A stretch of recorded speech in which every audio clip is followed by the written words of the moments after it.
Bien, buenos días, o a la hora que nos esté viendo, quienes luego nos van a ver en la grabación. Gracias por estar aquí. Vamos a empezar con la segunda sesión de esta jornada sobre digitalización y vulnerabilidad, que tuvo ayer por la tarde la primera parte. Como ayer, quiero agradecer a la Facultad de Derecho por acogernos aquí, a la Consejería de Derechos Sociales y Bienestar. Ayer estuvieron el director general y dos técnicas de la Consejería, pero también por contribuir a la realización de esta jornada, a la profesora Dolores Palacios y Antonio Franco, que son los coordinadores del máster en protección jurídica de las personas y los grupos vulnerables, ¿no? La parte de ayer tenía una dimensión eminentemente práctica, yo creo que la de hoy también la tiene, aunque tiene un perfil pues más académico, ¿no? Hoy dividiremos la sesión en dos partes, en la primera a cargo de la profesora Alba Soriano y a continuación a cargo de la profesora Alba Nogueira. Haremos una pausa entre una y otra sesión. Yo voy a presentar brevemente a la profesora Alba Soriano. La idea que teníamos era, de acuerdo con las personas que coordinan el máster, bueno, hacer algo que fuese en la mayor medida transversal al máster. El máster es un máster sobre protección de personas y grupos vulnerables, pues nos parecía interesante hablar de la digitalización en sentido amplio y todo lo que tiene que ver con la vulnerabilidad y también, bueno, dar una dimensión de derecho público, ¿no? Y allí, en este caso, pues hay dos profesoras de Derecho Administrativo. Alba Soriano Arnanz es profesora permanente laboral de la Universidad de Valencia, defendió su tesis doctoral en el año 2021, se tituló Posibilidades actuales y futuras para la regulación de la discriminación producida por algoritmos, es decir, algo que evidentemente tiene mucho que ver con el tema que nos ocupa, ¿no? Ha trabajado distintos ámbitos, distintas cuestiones, pero por lo que nos interesa especialmente, en lo que tiene que ver con el máster, se ha ocupado de la diversidad LGTBI y también de lo que tiene que ver con la igualdad de género, ¿no?, en el ámbito de la comunicación, pero también, sobre todo, especialmente, decía, todo lo que tiene que ver con la igualdad y las cuestiones algorítmicas. Forma parte de varios proyectos de investigación y uno de ellos es un proyecto de investigación de esta universidad sobre los retos de la inteligencia artificial para el Estado social y democrático de derecho. Ella va a hablar de un trabajo interdisciplinar en el que ha participado con varios colegas de la Universidad de Valencia, de algunos de los sistemas que al menos hemos visto en una de las clases del máster, ¿no?, que se titula 3 sistemas predictivos en España: Biogen, de eso hablamos en clase, Riscambi y Veripol. Evaluación desde la perspectiva de los derechos fundamentales y la vulnerabilidad. Muchas gracias, Alba, y cuando quieres. Muchas gracias. Bueno, a ver, ¿esto está funcionando? Sí, ¿no? Sí, vale. Vale, bueno, pues en primer lugar, muchas gracias por haberme invitado a participar en estas jornadas. Bueno, yo el tema que voy a tratar, voy a hablar del informe que hemos elaborado en la Universidad de Valencia sobre, como ha comentado Miguel, 3 herramientas de policía predictiva que se utilizan en España. Este es un informe que nos encargó Amnistía Internacional Holanda. Nos encargó primero un informe preliminar que lo realizamos 3 personas, la profesora Lucía Martínez Garay, que es quien ha dirigido tanto el primero como el segundo informe del Departamento de Derecho Penal de la Universidad de Valencia, y luego Adrián Palma, que es un compañero de Derecho Administrativo, y yo. Y lo que hicimos fue, pues, un estudio preliminar de 12 herramientas que o se están utilizando o se prevé desarrollar en algún momento o que se ha previsto utilizar, pero al final se ha quedado el proyecto por el camino, que están, bueno, pues que de policía predictiva utilizadas o no en España. Bueno, con respecto a esta primera fase que hicimos, ya hay, bueno, el problema que nos encontramos fue el tema de la falta de transparencia, ¿no? Que muchas veces funcionamos pues con noticias de periódico, intuiciones, qué se está haciendo en el entorno comparado, entonces qué creemos que se puede estar haciendo aquí, y nos costó bastante conseguir información, sobre todo sobre algunas herramientas. Sí que luego conseguimos, pues, a través de emails, encontrando pues los papers de las personas que habían desarrollado X herramienta, escribiéndoles emails, pues así un poquito más de información, pero es verdad que cuesta bastante. Y luego, bueno, pues en una segunda fase, Amnistía Internacional ya nos pidió que nos centrásemos fundamentalmente en 3 herramientas, ¿vale? Y esas 3 herramientas son Biogen, Riscambi y Veripol. Biogen, de las 3 herramientas, ni Biogen ni Riscambi utilizan inteligencia artificial, tal como se define por el Reglamento de Inteligencia Artificial de la Unión Europea. Veripol, en principio, sí que lo utiliza. Lo que pasa es que es un sistema que tiene la capacidad de aprender de manera autónoma, pero no ha sido actualizado. Solo hubo una actualización en un primer momento y luego no lo han vuelto a actualizar, entonces tampoco realmente no ha seguido como aprendiendo, ¿no?, de los nuevos datos. Biogen es el sistema que se utiliza para predecir el riesgo de sufrir una nueva agresión por parte de las víctimas de violencia de género. Riscambi es la herramienta que se utiliza en el sistema penitenciario catalán para predecir el riesgo de reincidencia y el riesgo de otros comportamientos, como por ejemplo autolesiones, etcétera, de las personas que están internas en el sistema penitenciario catalán. Y luego, por último, Veripol es una herramienta que puede utilizar la Policía Nacional para detectar casos de denuncias falsas en casos de robos con violencia, ¿de acuerdo? Y digo que puede utilizar la Policía Nacional porque realmente Veripol, por lo que tenemos detectado, se está utilizando más bien poco, pero tampoco se sabe muy bien hasta qué punto. Aquí otro de los problemas de la falta de transparencia, no sabemos hasta qué punto, porque depende de cada comisaría, incluso de cada agente, si se está utilizando o no. Con respecto a ahora, bueno, voy a ir tratando de una en una, sobre todo me voy a centrar en Biogen, pero bueno, con respecto al tema de la transparencia, sí que es verdad que creo que es muy importante hablar positivamente de la Generalitat de Cataluña y en general la transparencia proactiva, que el ejercicio de transparencia proactiva que llevan a cabo con respecto a Riscambi. Publican muchos de los datos, están en abierto, no tienen problema en compartirlos, se han realizado auditorías externas, etcétera, que es algo que con respecto a Biogen pues no hemos visto de la misma forma, ¿no? En la Secretaría de Estado de Seguridad, que son quienes gestionan esta herramienta, bueno, pues hay muchas reticencias a la hora de compartir cualquier tipo de dato. Los datos que se encuentran publicados son bastante escasos, un poquito más en la web del Ministerio de Igualdad, pero bueno, en general, y cuando les pedíamos datos, pues nos los mandaban un poco a cuentagotas, ¿no? Entonces, incluso si les cuestionábamos algo, entonces te daban unos datos que lo que hacían era demostrar un poco lo que ellos querían, ¿no?, que viésemos. Y ahí es verdad que como el sistema Biogen ha sido muy criticado por determinadas cuestiones, pues también existe ese miedo, ¿no? Pero sí que es verdad que el ejercicio de transparencia en este sentido es bastante mejorable.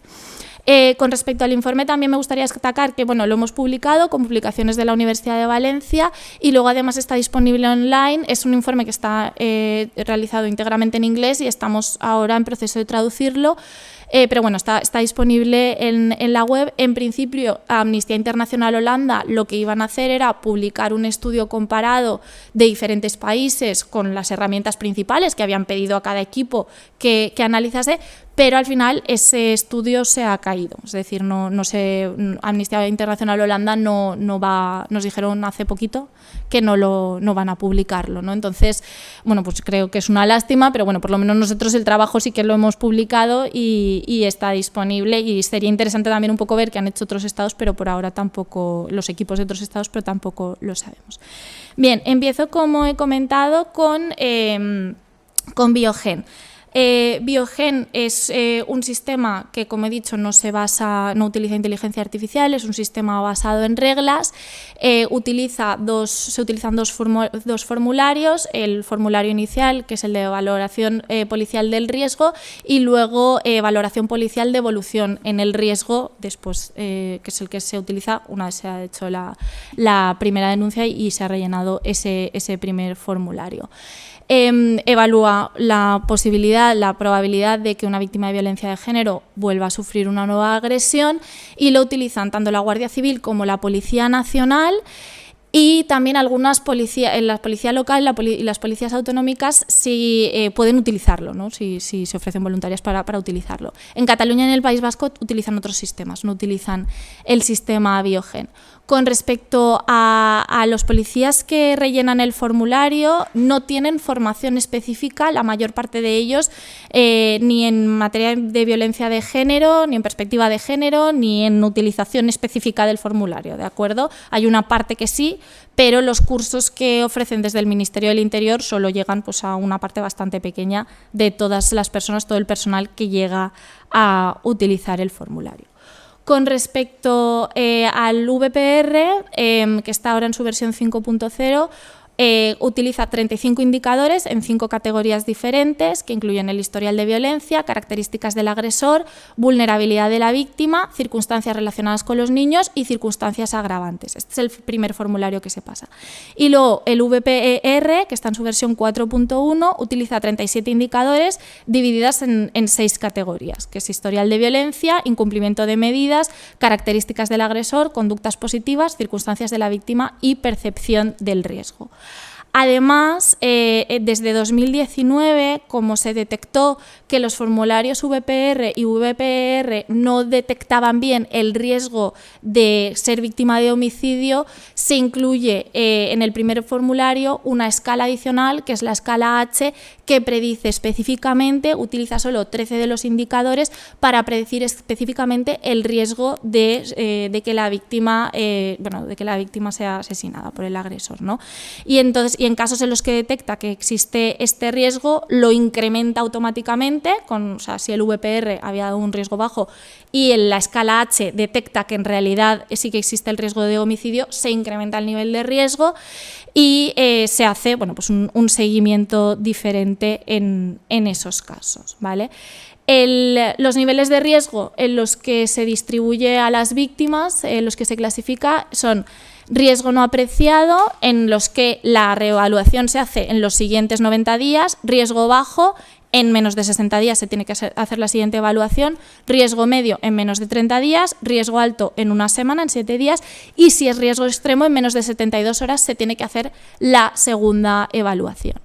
En función del riesgo que se asigna a la víctima, se le asignan unas medidas de manera automática. Y luego, además, también se prevé la posibilidad de realizar un plan personalizado, modificando algunas de esas medidas, pero siempre elevando el nivel de protección. Es decir, a nivel policial no se puede reducir el nivel de protección. Si las medidas asociadas a un riesgo medio son X, Y, Z, pues esas medidas por parte de la policía no se pueden retirar, no se pueden reducir, ¿de acuerdo? Lo único que se puede hacer en los casos en los que se detecte que aunque el sistema Biogen nos diga, bueno, pues aquí hay un riesgo bajo, si la policía ve que hay algo que consideran que la herramienta no ha predecido bien, no ha predicho bien el nivel de riesgo, en ese caso lo que hacen es personalizar el plan aumentando las medidas, ¿de acuerdo? Nunca reduciendo las medidas.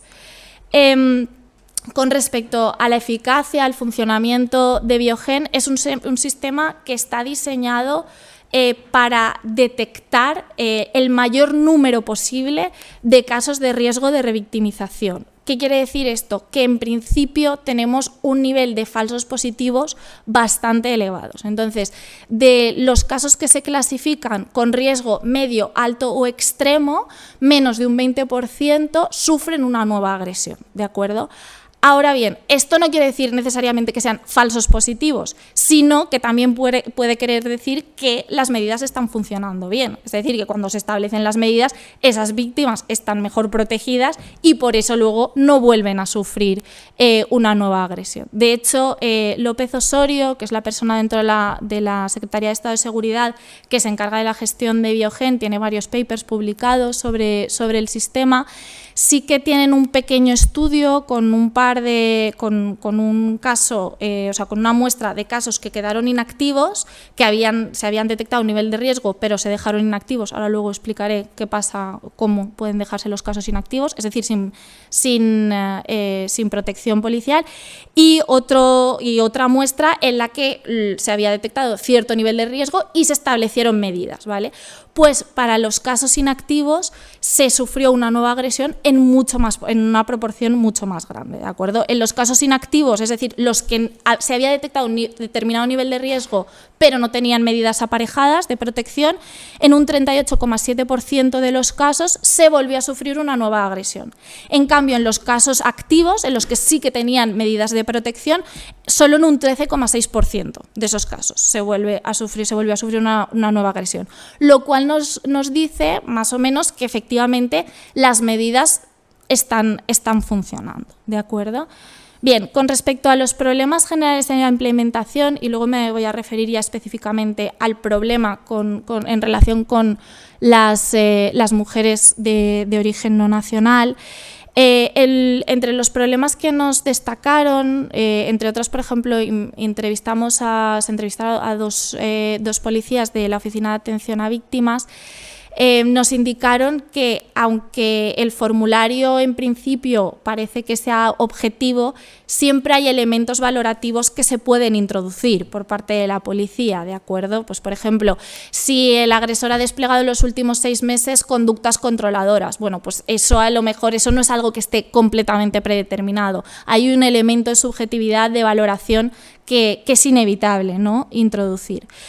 Luego, por otra parte, la fuente principal de información es la víctima. Entonces, ¿qué pasa? Que en muchos casos, cuando se ha retirado la denuncia, no se ha querido denunciar, finalmente esa víctima se queda sin protección. Desde 2019 es verdad que se prevé que se siga haciendo un seguimiento en muchos de estos casos, pero al final, bueno, pues cuando la información procede fundamentalmente de la víctima, eso al final deja el sistema, o la posibilidad de establecer medidas, bueno, pues lo limita bastante. Y luego, por otra parte, también tenemos el problema de que hay muchos casos que no se denuncian. De hecho, entre los casos de homicidio, solo un 30% tenía una denuncia previa, ¿no? Entonces, este es un problema general, ¿no?, del sistema. Y luego por último tenemos el problema de la falta de transparencia, que ya he comentado al principio. Los datos que hay disponibles son escasos, esto dificulta que se puedan hacer auditorías externas, que se pueda realizar un control externo. Además, no hay mucha voluntad por parte de las autoridades, por parte de las instituciones públicas, de compartir los datos, incluso de manera anonimizada, etcétera, cosa que se podría hacer, porque de hecho, por ejemplo, en el caso de Riscambi sí que se comparten los datos, ¿no? Vale, pasamos específicamente a hablar de la situación de las mujeres de origen extranjero. Voy a hablar en general de mujeres españolas y mujeres extranjeras, aunque en realidad, o sea, los datos se refieren a mujeres nacidas en España y mujeres no nacidas en España, ¿de acuerdo? Bien, con respecto a las mujeres no nacidas en España, las mujeres extranjeras sufren violencia de género con mucha mayor frecuencia que las mujeres nacidas en España. A lo largo de su vida, estos son datos de 2019, las mujeres nacidas en España, un 12,7% han sufrido violencia física o sexual en algún momento de su vida y un 29,9% violencia psicológica. Con respecto a las mujeres extranjeras, un 24,7% han sufrido violencia física o sexual en algún momento y violencia psicológica lo han sufrido un 45,6% de las mujeres extranjeras. ¿Qué quiere decir esto? Que en principio deberían de estar más representadas proporcionalmente con respecto a su grupo poblacional que las mujeres españolas en el sistema Biogen, ¿de acuerdo? Entonces, teniendo en cuenta un poco esta imagen general, lo que se estudia en el informe es qué pasa con las mujeres extranjeras en los casos inactivos, en los casos activos en general y luego en los casos en los que ha habido los casos de homicidio, ¿de acuerdo? Bien, en primer lugar, ¿cómo funciona la inactivación de un caso en Biogen? Que un caso esté inactivo quiere decir que temporalmente no está teniendo seguimiento policial. Se puede volver a activar en algún momento, pero temporalmente no tiene seguimiento policial. ¿Cuándo puede pasar esto? Cuando el riesgo es no apreciado, es decir, de los niveles de riesgo el menor, que es que no existe el sistema Biogen, considera que no existe riesgo. Que excepcionalmente en los casos de riesgo bajo, si no se han establecido medidas judiciales, si el agente que se encarga del caso considera que no es necesario establecer un seguimiento policial y si se ha realizado una nueva valoración del riesgo y no se ha elevado el riesgo. También en los casos en los que es imposible la protección de la víctima, por ejemplo, porque no se localiza después de haberlo intentado, porque ha fallecido o ha fallecido el agresor, porque se ha ido al extranjero, o cuando la víctima renuncia voluntariamente de forma manifiesta y reiterada a la protección policial, ¿de acuerdo? Entonces, en todos estos casos se puede inactivar el caso, se puede dejar el seguimiento policial. Vale. Lo que tenemos que hacer para comparar los datos de mujeres extranjeras y mujeres españolas es normalizar por población, ¿de acuerdo? En principio, si normalizamos por población, la representación de mujeres extranjeras en Biogen en general debería de ser mayor, ¿de acuerdo? Pero ¿qué pasa? Que la sobrerepresentación de mujeres extranjeras es exagerada, es decir, triplica en este caso, en los casos inactivos, ¿de acuerdo? Triplica en los casos inactivos de mujeres españolas, cuando hemos normalizado por población. ¿Qué posibles explicaciones puede haber para esto? Para que haya muchos más casos proporcionalmente, muchos más casos inactivos de mujeres extranjeras víctimas de violencia de género que de mujeres españolas. Pues que hayan vuelto a su país de origen, si son turistas o migrantes, o que el agresor, en el caso de que también sea extranjero, tampoco esté ya en España, etc. En estos casos, esto puede explicar hasta cierto punto por qué hay una sobrerepresentación tan grande de casos inactivos de mujeres extranjeras. Pero no acaba de explicar todo. Y de hecho, como veremos ahora, este dato, en combinación con la situación de los casos activos y con la situación de las víctimas de homicidio y el riesgo que había valorado el sistema, lo que nos llevan, la conclusión a la que nos llevan es a que realmente Biogen no está midiendo bien el riesgo para las mujeres extranjeras, ¿de acuerdo? Bien, con respecto a los casos activos, es verdad que tenemos proporcionalmente también una mayor representación, una vez normalizamos por población, de mujeres extranjeras. Sin embargo, esa mayor representación, esa sobrerepresentación, disminuye a medida que aumentamos en el nivel de riesgo. Es decir, por cada mujer española que se predice que tiene un riesgo inexistente de volver a sufrir una agresión, hay 2,45 mujeres extranjeras con riesgo inexistente. Pero si subimos a un riesgo medio, alto o extremo, ahí baja la proporción. Por cada mujer española, 1,86 mujeres extranjeras. Se predice que van a tener ese nivel de riesgo, medio, alto o extremo. Esto se lo comentamos a la Secretaría de Estado de Seguridad y entonces los datos lo que nos contestaron es que hay menos revictimización, es decir, realmente se sufren menos agresiones después de la primera por parte de las mujeres extranjeras. Y entonces nos pasaron estos datos, como ya os he dicho, pues poquito a poco nos iban dando con cuentagotas más datos, entonces nos pasaron estos datos, que son datos de 2019, en los que efectivamente lo que podemos ver es que de las mujeres que habían presentado una primera denuncia, un 18% sufre una nueva agresión, de las españolas, y de las nacidas en el extranjero, un 9%, ¿de acuerdo? Pero en realidad esto lo que nos está reflejando no es que no vuelvan a sufrir una nueva agresión, sino que no se vuelve a denunciar. Es decir, después de la primera denuncia no vuelve a haber una segunda denuncia. Entonces, bueno, digamos que el marco general en principio que nos ofrecen los datos hasta ahora vistos es que las mujeres españolas en principio parece que tienden a ser revictimizadas con mayor frecuencia que las mujeres extranjeras y que las mujeres extranjeras denuncian más inicialmente, pero menos después de la primera denuncia, ¿de acuerdo? Entonces, en realidad estos datos, y ahora como vamos a ver, lo que reflejan es que las mujeres extranjeras lo que tienen es más barreras a la hora de presentar la primera denuncia, pero sobre todo luego también las posteriores, y luego de hecho cuando veamos los datos sobre homicidios también reflejan esto, ¿no? Que en realidad no es que las mujeres extranjeras tengan menos riesgo de sufrir una nueva agresión. En las entrevistas que se realizaron a las policías de la Oficina de Atención a Víctimas, entre otras cuestiones, nos señalaron que las mujeres extranjeras tienen menos red de apoyo, también más dependencia de su agresor, económica, también por el estatus migratorio, que en ocasiones, por ejemplo, si están en situación irregular, les llegan a amenazar si vuelven a denunciar. Luego, también en general, sobre todo las mujeres en situación irregular, tienen miedo a las consecuencias legales, a poder ser deportadas, a ser internadas en un CIE. Desconocen que, por ejemplo, existen permisos temporales para las víctimas de violencia de género, aunque es verdad que al final, bueno, pues son permisos temporales, entonces esto a veces tampoco soluciona del todo este miedo.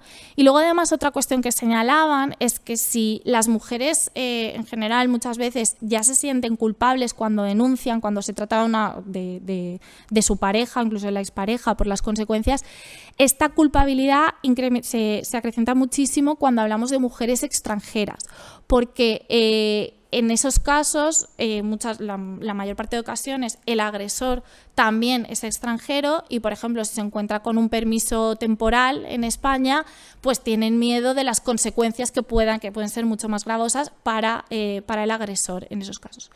Además de todas estas circunstancias que concurren en la víctima y que pueden llevarla a no denunciar ni siquiera la primera vez o a no denunciar, a no volver a interponer denuncia después de la primera vez, también nos señalaron el problema de los sesgos policiales, del tratamiento institucional que se da a las mujeres extranjeras y que puede derivar, por una parte, en que no se valore bien, que no se introduzcan bien los datos y no se valore bien el riesgo, y luego, por otra parte, generar miedo en ellas o rechazo a las instituciones y, por tanto, no querer volver a relacionarse con las instituciones.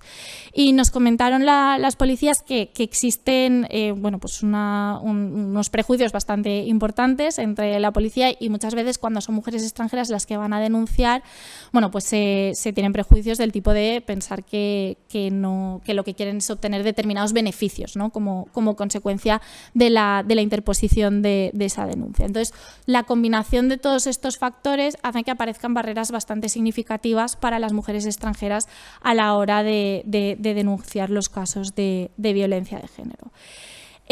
Además, todo esto se corrobora si analizamos las víctimas mortales en relación con el riesgo que se les había asignado, ¿de acuerdo?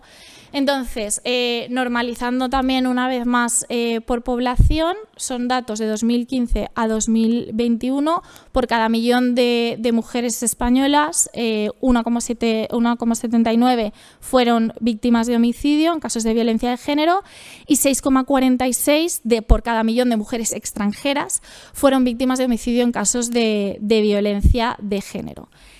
De las mujeres que habían interpuesto una denuncia previa, 2,48 de las españolas por cada millón de mujeres españolas fueron víctimas de homicidio en casos en los que se había interpuesto previamente una denuncia, y en el caso de las extranjeras que habían interpuesto previamente una denuncia, 12,88 fueron por cada millón de mujeres extranjeras fueron víctimas de homicidio.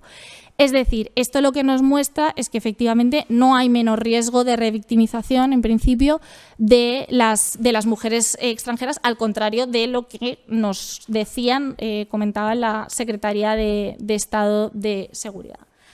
Además de esto, sobre todo también resulta llamativo comparar el ratio de mujeres extranjeras a españolas a las que se les asigna un riesgo medio, alto o extremo en comparación con el ratio de mujeres extranjeras a españolas víctimas de homicidio que habían interpuesto una denuncia previa, ¿vale? Entonces, por cada mujer española a la que se asigna un riesgo medio, alto o extremo por el sistema de Biogen, hay 1,86 mujeres con esos niveles de riesgo, que son los datos que hemos visto antes. En cambio, por cada mujer española víctima de homicidio tras haber puesto una primera denuncia, hay 5,19 mujeres extranjeras que han sido víctimas de homicidio tras haber puesto esa primera denuncia. Con lo cual, esto nos viene a demostrar que la asignación inicial del riesgo en realidad no acaba de reflejar adecuadamente el peligro real que existe para las mujeres extranjeras. Entre otras cuestiones, esto se comentó a la Secretaría de Estado de Seguridad. Ellos insistían en que los datos, que también tenemos que tener en cuenta que los datos de los que nosotros disponíamos no son todos los datos que ellos tienen, ¿no? Entonces, según ellos, según los análisis internos que ellos han hecho, esto no es así, que las mujeres extranjeras no están peor protegidas, ¿no? Pero sí que son las conclusiones que hemos llegado. Y bueno, pues entre otras cuestiones, algunos de los problemas que hay aquí es que el origen nacional sí que es un dato que se introduce en el sistema Biogen, pero no lo valora la herramienta para predecir el riesgo, ¿de acuerdo? Esto puede ser un problema incluirlo porque luego también puede influir en posibles discriminaciones hacia los agresores. Entonces, esto es un tema bastante delicado, pero es verdad que al no introducir esto como un elemento de riesgo, pues probablemente, según los datos de los que disponemos al menos, nos está protegiendo igual de bien a las mujeres extranjeras. Luego también da la sensación de que desde el principio no se están normalizando los datos de mujeres españolas y extranjeras por población, por la proporción que representa cada grupo en la población. Y luego finalmente, como ya he comentado, otro de los problemas que tenemos es el tema de la falta de transparencia y que ahí parece que es muy difícil que el Ministerio de Interior, que la Secretaría de Estado de Seguridad cambie, ¿no?, de aproximación al hecho de no compartir, ¿no?, datos, que es lo que está pasando un poco hasta la fecha. Bien, esto es un poco lo que quería y luego, aparte de la falta de transparencia, también hay muy poca crítica internamente, o al menos dan esa sensación, que yo no sé si es porque lo que quieren es defender el sistema porque son objeto de críticas, etcétera, y sí que es verdad que el sistema generalmente funciona bien, que nunca va a ser preciso al 100%, pero en general funciona bien. Pero bueno, yo creo que es que hay elementos claramente a mejorar y que falta un elemento de crítica que no se está teniendo por parte de la Secretaría de Estado de Seguridad.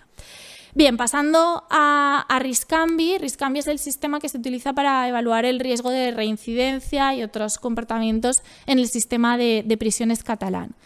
Aquí son dos formularios, tenemos el Riscambi S y luego el Riscambi C. El Riscambi S es la versión simplificada, que es la primera que se pasa, y luego tenemos el Riscambi C, que es una versión más completa, que lo que valora son 43 elementos de riesgo, 43 ítems. Y las categorías de riesgo que se valoran es el riesgo de violencia autoinfligida, violencia intrainstitucional, reincidencia violenta, que es en lo que se centró el informe que desarrollamos sobre todo, quebrantamiento de permisos y luego reincidencia general. Se hace una evaluación inicial con Riscambi S cuando entra el interno en el sistema de prisiones, Riscambi S es el de los 10 ítems, luego se realiza una reevaluación periódica cada 6 meses. Riscambi C no se utiliza siempre, pero sí en bastantes casos, y de hecho gran parte de nuestro análisis se centra en Riscambi C porque tiene muchos más factores al final. Se utiliza cuando son internos que han cometido delitos más graves, cuando hay un cambio significativo por diversas circunstancias en su situación, etc. Los resultados que se obtienen de este informe se incorporan al expediente de cada interno y luego se da traslado de este expediente, se da traslado al Ministerio Fiscal, a Audiencia Provincial y, en su caso, y juzgados de vigilancia penitenciaria. ¿De acuerdo? Bien, aquí con respecto a la aproximación de Riscambi desde la perspectiva de la vulnerabilidad, se analizó, en primer lugar, y esto lo comento muy brevemente, por origen nacional también, y ahí lo que se detectó es que Riscambi no predice un mayor nivel de riesgo para las personas extranjeras, ¿de acuerdo? De hecho, en todo caso, lo que se detectó es que Riscambi puede que sea un poquito más duro con los internos y las internas de origen nacional que con las personas de origen extranjero, ¿de acuerdo? Entonces, en esa categoría no, pero en los casos, por ejemplo, de enfermedad mental y abuso de sustancias, ahí sí que detectamos una serie de discrepancias entre la predicción del nivel de riesgo y luego la reincidencia real. Sí que es verdad que las personas con enfermedades mentales y en situaciones de abuso de sustancias sí que tienden a reincidir más que quienes no. Entonces, aquí tenéis los datos sobre la reincidencia real. Personas con algún tipo de trastorno mental, un 7,3% de reincidencia, abuso de sustancias 8,7% y ambas cosas un 8% de reincidencia, ¿de acuerdo? Mientras que si no se da ninguna de las circunstancias es un 3,4%. Estas son las tasas reales de reincidencia. Pero cuando vamos a la predicción del riesgo, aquí es el porcentaje de estas personas que el sistema predice que tienen un riesgo elevado de reincidencia, ¿de acuerdo? Pues bien, en este caso, el sistema predice que las personas que no se encuentran en ninguna de las dos situaciones, ni enfermedad mental ni abuso de sustancias, un 2,7% de riesgo de reincidencia, enfermedad mental un 25,3% de riesgo alto de reincidencia, abuso de sustancias 22,7%, combinación de las dos un 55,2%. Entonces aquí hay una diferencia muy grande, ¿de acuerdo?, entre la predicción del riesgo que se realiza y la reincidencia real que tiene lugar. ¿Vale? Entonces, bueno, y esto además creo que nos debe llevar también a muchas reflexiones. Bueno, pues tampoco está claro que muchas de estas personas, quizás el sistema penitenciario tampoco sea el lugar más adecuado para que estén, etcétera. Pero bueno, esto ya es un dato que creo que es muy importante tener en cuenta. Y luego otros datos que también analizamos es el tema de los factores socioeconómicos. Entonces, aquí tenemos los ítems 19 y 20, que son los factores económicos. 18, 22, 23 y 24 son los sociales, ¿vale? Entonces, primero nos centramos en estos dos primeros ítems que se corresponden con esta tabla. Ítem 19, problemas relacionados con el empleo. Ítem 20, ausencia de recursos económicos. Para las personas en las que no concurre ni el 19 ni el 20, ninguno de los factores de problemas económicos, digamos, el porcentaje real de reincidencia es un 3,7%, el porcentaje de personas clasificadas como de alto riesgo un 4,3%. Bueno, vale. Si concurren ellas el 19 o el 20, cualquiera de los dos factores de situación económica vulnerable, porcentaje real de reincidencia un 6,6%, porcentaje clasificado como de alto riesgo 16,6%.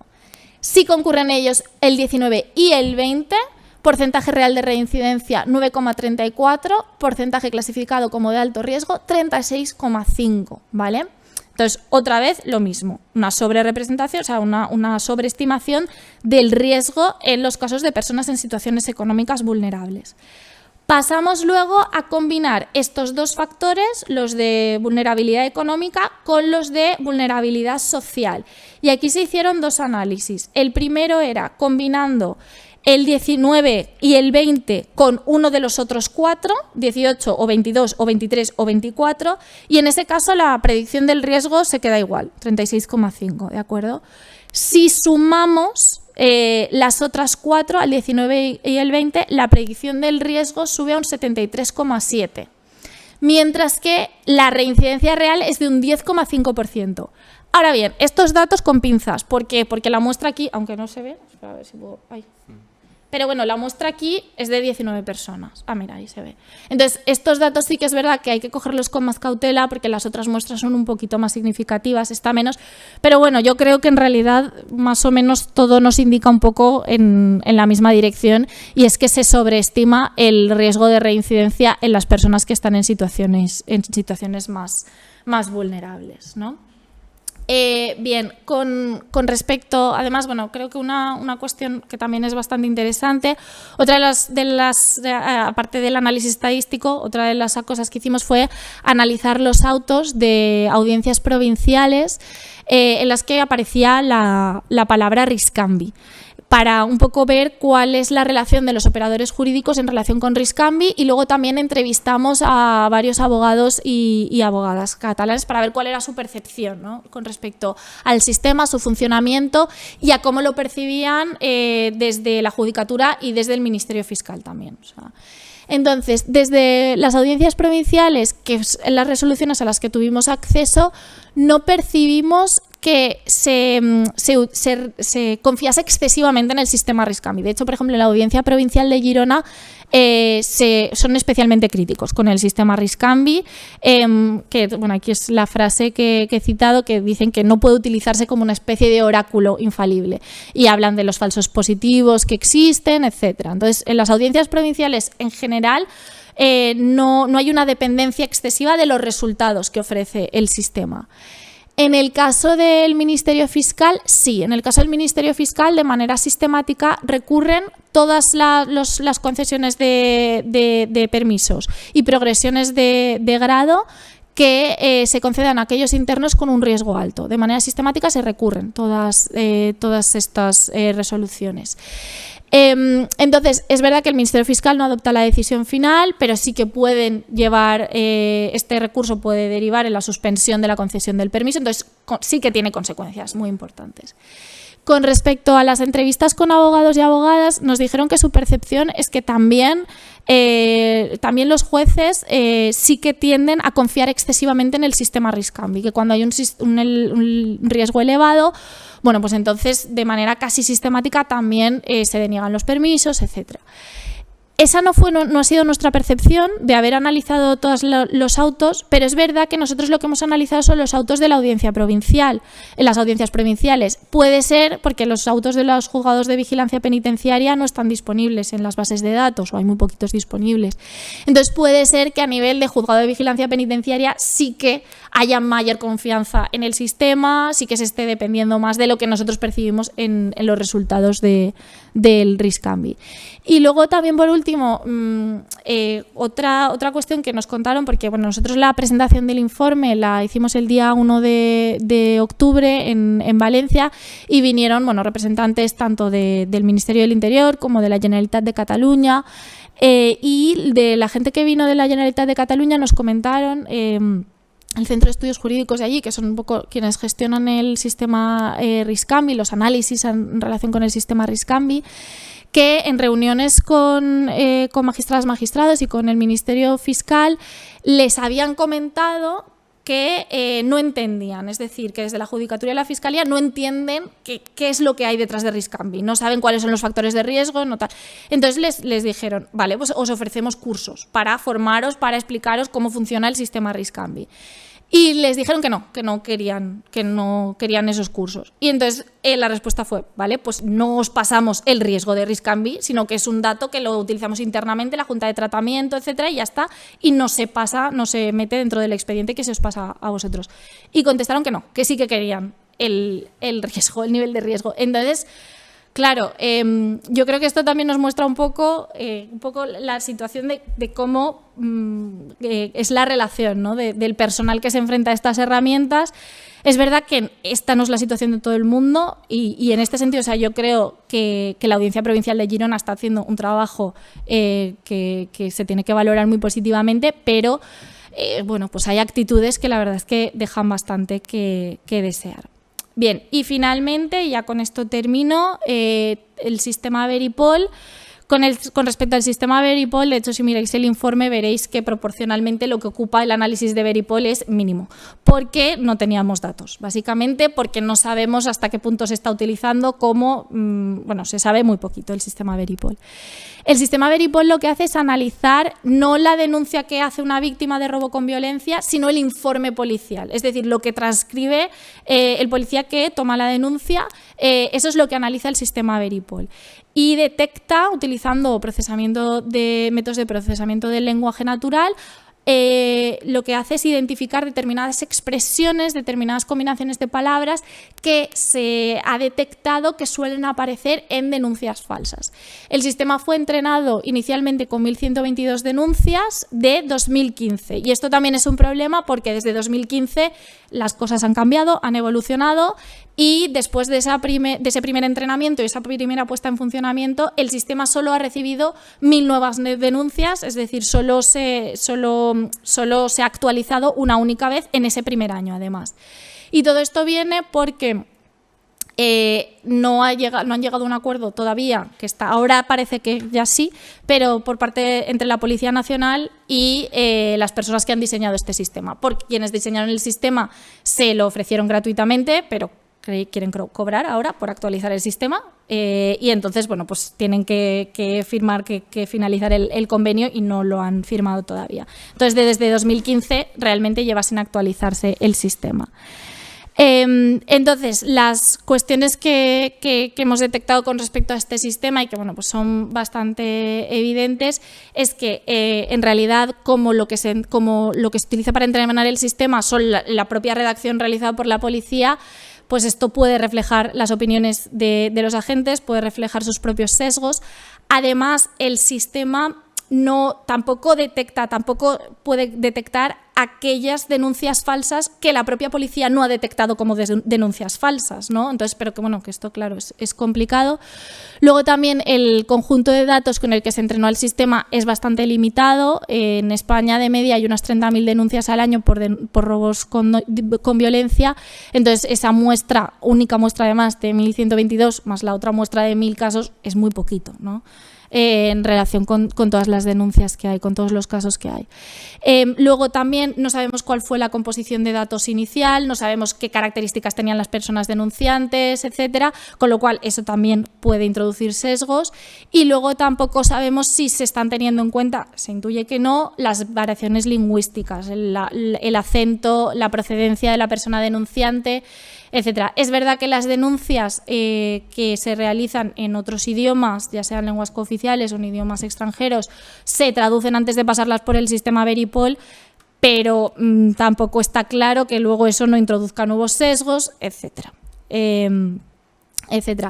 Entonces, todo esto se lo comentamos a la Policía Nacional, y entonces nos dijeron que son conscientes de los defectos, de los problemas que tiene este sistema y que por eso el sistema Veripol no es un sistema vinculante, los resultados que ofrece no tienen que ser seguidos al pie de la letra por los agentes, que cada agente puede incluso decidir utilizarlo o no utilizarlo, entonces esto va pues por comisarías o incluso por agentes particulares, ¿no? Esto lo que deriva también es una gran opacidad porque no sabemos hasta qué punto se utiliza. También hay opacidad porque no se está haciendo un análisis ni hay datos sobre los casos en los que se está utilizando. Y luego, bueno, pues no se está haciendo ni se ha hecho ningún tipo de evaluación ni actualización posterior.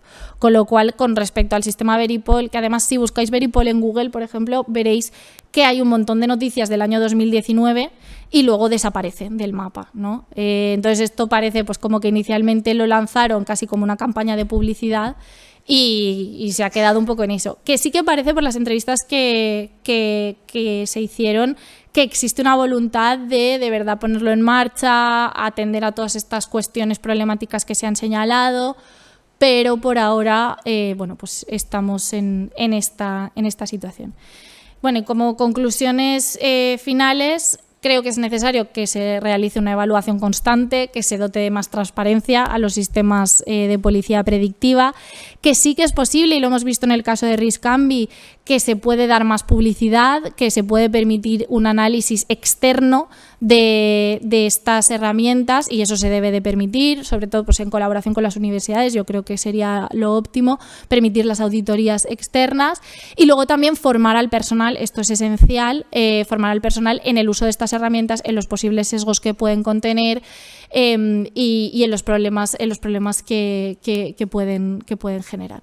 Y con esto ya termino. Muchas gracias.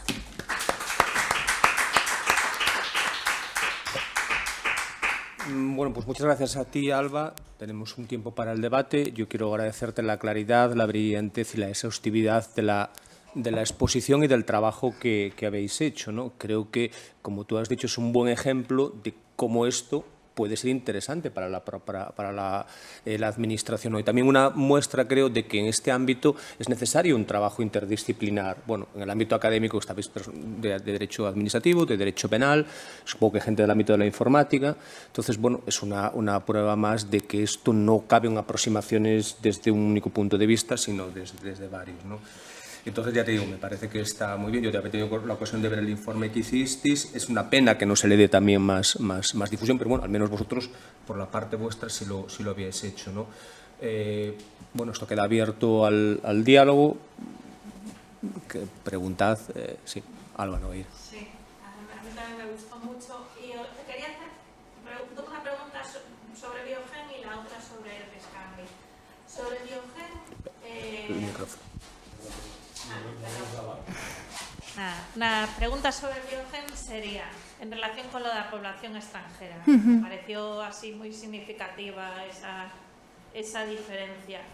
Si en algún momento se estudió, porque no sé si tiene incidencia en ello, la posibilidad de que la denuncia a parejas o exparejas ponga en riesgo su situación de permanencia en España, si eso puede incidir ahí, y que puede ser uno de los elementos que lleva a lo que tú decías de que no se vuelva a denunciar. Digamos, se hace la primera, pero que después haya una cierta presión de es que lo van a expulsar y tampoco quiero ser la persona que expulse, a lo mejor incluso al padre de mis hijos, y que... Entonces, que eso, si eso puede incidir ahí. Y otra de las cuestiones sería en qué medida, no sé si se ha estudiado, las medidas, digamos, de control de la persona agresora que se ponen para personas que están en situaciones, para la mujer, para una mujer que está en una situación laboral precaria y a lo mejor determinados tipos de trabajo, a los jefes les puede incomodar pues tener a la policía rondando y no sé qué, y si puede ser también un elemento para los casos inactivos. Es decir, si eso puede ser una explicación de menudo rollo tener a la asistenta o a la persona tal y la policía rondando por aquí, no sé, si eso puede ser algo que explique los casos inactivos de renuncia a medidas, a lo mejor. No sé si ha estudiado. Y con respecto al de Riscambi, digamos, esa agrupación de factores de riesgo que claramente va en contra de la, digamos, de la resocialización de las personas, porque si se toman como una referencia importante a la hora de dar permisos, el sistema es demasiado securitario, entre comillas, ¿vale?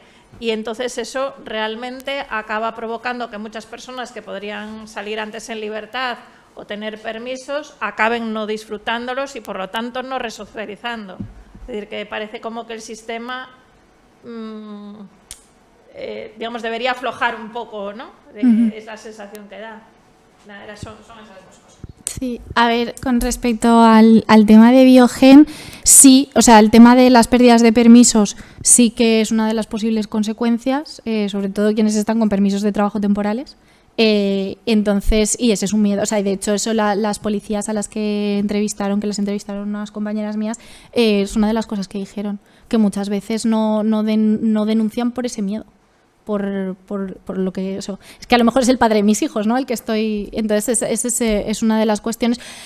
No está cuantificado esto, claro, pero sí que en las entrevistas sí que nos dijeron que sí que es una de las razones por las que las mujeres extranjeras, porque sí que es verdad que cuando hay víctima extranjera normalmente, no siempre, pero tendencialmente el agresor también es extranjero. Entonces, eso es uno de los miedos.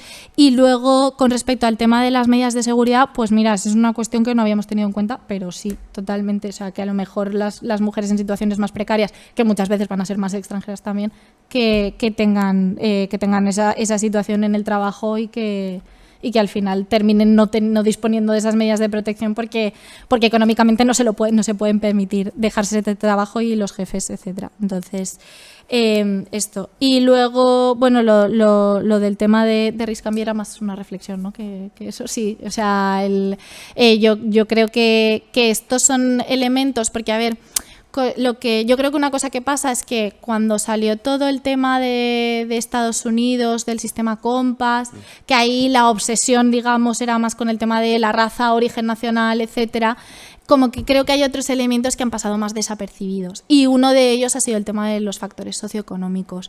Y yo creo que eso es algo que sí que se tendría que revisar. Ahora, también es que es verdad que por ejemplo, los factores económicos, evidentemente, ahí sí que hay una relevancia importante. En el tema de factores, cuando juntamos todos la muestra era tan pequeñita que ahí los matemáticos que hicieron el análisis nos dijeron, cuidado con esto, no llegamos a conclusiones precipitadas.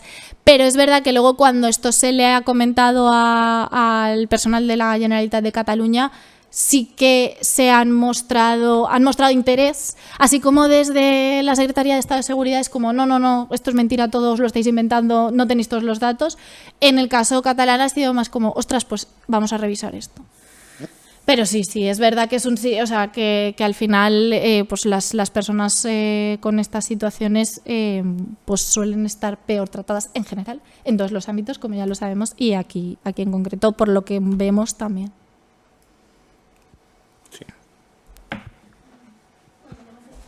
No, sí, porque se está grabando, si no se te escucha bien. Mi duda es sobre las revaluaciones que hace Biogen. O sea, que dependiendo del riesgo que se ha detectado, se llevan a cabo de una forma temporal o de otra. Yo lo que quiero saber es si se realizan en el entorno de la comisaría de la misma manera, o sea, si se pasa el mismo cuestionario a víctima y agresor exactamente igual que cuando se hizo la primera vez, y qué ocurriría en el caso de que no acudiesen, porque entiendo que tiene que acudir la persona de manera voluntaria a la comisaría a realizar dicha reevaluación, y si en caso de no acudir tiene algún tipo de implicación, dependiendo del riesgo que se había determinado en una primera instancia. Vale. A ver, el primer formulario es diferente del segundo que se pasa, ¿de acuerdo? Pero sí, sigue en principio, aunque bueno, hay veces que sí que pueden incluso, pero generalmente sí que se hace en el mismo entorno, ¿vale? La norma general es que sí. Y si no acuden, sí que se intenta contactar. Cuando se trata de casos de riesgo bajo, hay una regla, es que ahora no me acuerdo exactamente, pero creo que tienen que contactar no sé cuántas veces dentro del primer mes, y si no había medidas judiciales, medidas de protección establecidas por un juez, entonces ya se inactiva el caso, si es un riesgo bajo. Si no, el caso sigue activo, si lo que hay es un riesgo medio, alto o extremo, y ahí lo que tiene que hacer la policía es que proactivamente tiene que hacer un seguimiento del caso, que hay una instrucción de la Secretaría de Estado de Seguridad, el 4/2019, creo que era, que establece como todas estas reglas justamente por el problema que había habido con aquellos casos en los que no se había querido denunciar, o luego se retira la denuncia, o luego no, todo esto, y entonces ahí sí que en principio se supone que tienen que hacer un seguimiento. María. Buenos días y muchas gracias por tu exposición. Es interesantísimo todo lo que cuentas y bueno, intentaremos analizar con detalle todos los datos. Yo te quería preguntar, se desprende mucho yo creo, de algunas de las cosas que comentas en la intervención. A mí me parece escandaloso que se traslada a la Secretaría de Estado las conclusiones de las cosas que son incoherentes o que generan problemas, y que haya una negativa, porque una cosa es que te justifiquen o que se pudiera, ¿no?, contraargumentar el porqué, pero me resulta inconcebible que la Administración no sea la primera interesada en que sus políticas públicas funcionen lo mejor posible, y que por lo tanto todos los sistemas que puedan ayudar a depurarlas, porque si no parece que hacemos las políticas para hacerlas, pero sin realmente estar plenamente interesados en que sean efectivas. Y eso para mí tiene que ver, no sé cómo lo ves, y en la experiencia que has tenido, yo al principio me parecía muy preocupante el tema de los sesgos que estudiábamos a la hora de diseñar los sistemas, y cada vez me preocupa más la calidad de los datos, tal vez porque suponía que cuando la Administración realiza estudios, los datos siempre están muy cuidados, con procesos muy verificados, y empiezo a temer cada vez más que no sea así, ya no solo por la falta de transparencia y la opacidad, que hace dudar de realmente cómo se han recogido. Recientemente lo hemos visto en el ámbito de la igualdad y la violencia, con un macroestudio que hizo el Ministerio de Igualdad, donde en un primer avance decían que el 80% de las mujeres que ejercían la prostitución estaban en riesgo de trata, y ha tenido que corregir los datos porque el cierre del informe era que, entre otras cosas, siendo los anuncios anónimos y habiendo sido un estudio que hacía una evaluación de Big Data a través de los anuncios en Internet, no había tampoco ninguna garantía de veracidad, porque el anuncio es anónimo, pueden haberlo hecho personas, no las mujeres, pueden ser generados artificialmente, hay estrategias de marketing. Entonces, a mí me parece, no entiendo cuál puede ser la lógica ni qué utilidad puede generar que se haga un estudio donde de partida tenemos este problema con los datos. Así que, bueno, no sé en la experiencia que habéis tenido cómo lo habéis afrontado y qué, qué valor entendéis que al final queda de todos estos procesos si el punto de partida es tan débil a veces. Muchas gracias. Pues, a ver, aquí es un poco lo que he comentado con respecto a la Secretaría de Estado de Seguridad. La experiencia ha sido bastante mejorable porque, además, la apariencia inicial era como como si quisiesen colaborar, pero luego es como que nos acababan vendiendo un poco de humo, en realidad. Es que no sé cómo explicarlo, ¿no? Pero es que era esto. Entonces, como que al final tenías una entrevista de 2 horas y terminábamos y es como, pues si no nos han dicho nada. Y entonces, bueno, un poco la sensación es, y es un poco frustrante, ¿no? Porque además a veces es como que te estás dando contra un muro. Yo sí que creo, en el caso de Biogen, yo soy muy partidaria de seguir utilizando el sistema. Es decir, y yo creo que esto que es muy importante que quede claro, que es un sistema que funciona bien, que generalmente funciona bien y que mejora la situación de la protección. ¿Es un sistema que tiene defectos? Sí, claro. ¿Qué ha pasado? Que en aquellos casos en los que ha habido una predicción de riesgo bajo o de riesgo inexistente y luego ha habido un homicidio, ahí es cuando todo el mundo se ha lanzado las manos a la cabeza. El sistema de algorítmico que utiliza el Ministerio falla, tal, no sé qué. Y entonces empieza a cuestionar todo, deberíamos... Y yo creo que eso también ha generado, que un poco lo he comentado, por parte del Ministerio de Interior, por parte de la policía, un poco también esa sensación de querer protegerse, ¿no?, frente a esto. Y entonces esto también al final produce esa reacción de rechazo, ¿no?, a compartir datos, a compartir información, a aceptar críticas. Lo que pasa, y luego también yo creo que porque dentro del Ministerio del Interior, y eso se nota mucho, hay una cultura muy específica que no se da en otras instituciones públicas, ¿eh? Esto yo creo que también hay que tenerlo en cuenta. Y son muy reticentes a compartir en general. Pero yo sí que creo que, por ejemplo, en nuestro caso, que lo que intentábamos era establecer un diálogo, que les avisábamos de lo que íbamos a poner en el informe, oye, que hemos llegado a esta conclusión, oye, que no sé qué. Ostras, pues quizás intentar por parte de ellos formar parte, ¿no?, de ese diálogo y hacer un poquito de autocrítica, les cuesta mucho hacer autocrítica. De hecho, por ejemplo, la sentencia de la Audiencia Nacional de 30 de septiembre de 2020, que es una mujer que se había detectado que no había riesgo y luego fue víctima de homicidio, la acaban asesinando, además con unos avisos por medio de la Oficina de Igualdad del Ayuntamiento, y esto era un caso de una mujer extranjera. Y en ese caso la Guardia Civil no hizo caso, y después de esa primera evaluación no llegó ni a hacer la segunda, porque bueno, le tocaba en el plazo de 6 meses, ¿no? En principio en el plazo de 3 meses, pero la mujer, bueno, pues la pareja la asesinó antes. Y en ese ínterim, desde la Oficina de Igualdad del Ayuntamiento se había avisado, porque la sentencia además es que se relata, y la Guardia Civil no hizo caso, y la propia Guardia Civil, es que es evidente que a la hora de introducir los datos en el informe, en ese primer VPR que hicieron, es que yo creo que no se debieron de introducir bien, porque luego lo que se relataba por otra parte no coincidía con que el riesgo hubiese sido inexistente. Entonces, todo esto lo digo porque una compañera mía, a López Osorio, que es la persona de la Secretaría de Estado de Seguridad que se encarga de gestionar el Biogen, y les dijo, oye, ¿estáis teniendo en cuenta que pueden cometerse errores por la policía, por la Guardia Civil cuando se introducen los datos? Que esto es... No hay errores. Es que esa fue la respuesta, ¿eh? Es que esto fue el 1 de octubre, que ella le preguntó esto y le dijo, no, esto es todo objetivo, esto es ABC. Y es como, pues si tienes una sentencia que, vale, pues entonces esto es un poco lo que... Si me permites, en relación, claro, no deja de ser curioso que estos que han diseñado el sistema son de los pocos que tienen publicaciones sobre el sistema. López Osorio es autor de varios trabajos sobre el sistema. Bueno, pues eso parece que te estás haciendo un uso privado de unos datos públicos. Además, como tú has dicho, quizás la mejor manera de contrastar las críticas es decir, no, es que hemos hecho más de 700, se ha pasado más de 700.000 veces este sistema. Hay casos, evidentemente, en los cuales el sistema ha fracasado, pero en la mayoría yo estoy de acuerdo contigo en que el sistema funciona. Claro, lo que pasa es que para que funcione, la persona que está en esa comisaría, en ese cuartelillo, tiene que estar sensibilizada como el tema. O sea, a mí eso me deja perplejo, que no haya una formación previa. Igual entiendo que en todos los cuarteles de la Guardia Civil de este país, pero hombre, es que eso es una cosa especialmente grave, ¿no?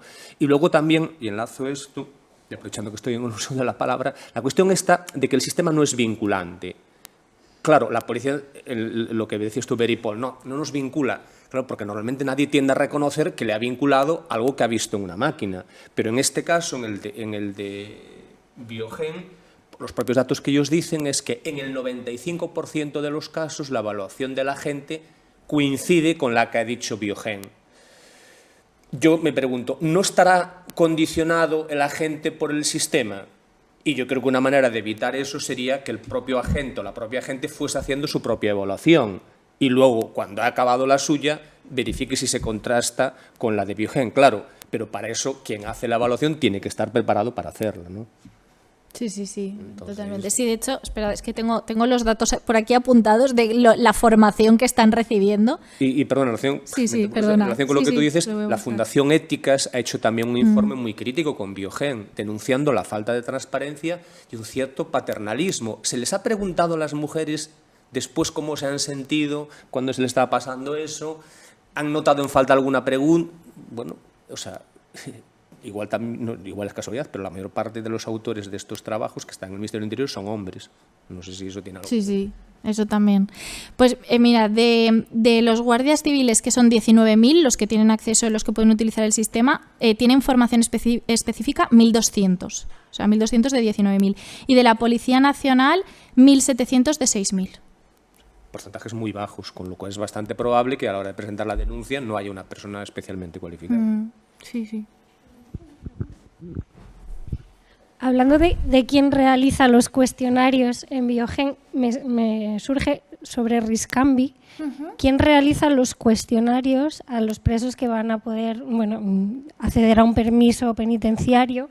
Y si en esos casos tendrán en cuenta los informes psicosociales del personal penitenciario, ya sean trabajadores sociales, psicólogos, y si se combinan de alguna manera el cuestionario, el resultado del cuestionario con el informe previo a mandarlo al juez de vigilancia penitenciaria o a la persona que vaya a tomar definitivamente la decisión sobre el permiso. Sí, de hecho, o sea, el Riscambi se hace entre un equipo de trabajadores, incluyendo trabajadores sociales, psicólogos, un abogado, también como la persona que se encarga del tema de deportes dentro de lo que es la prisión, como varios profesionales, es un equipo multidisciplinar los que pasan el Riscambi y valoran los diferentes ítems, que ahí sí que están también más detallados, etcétera. Entonces sí, todo eso se tiene en cuenta. Muy bien, Gustavo.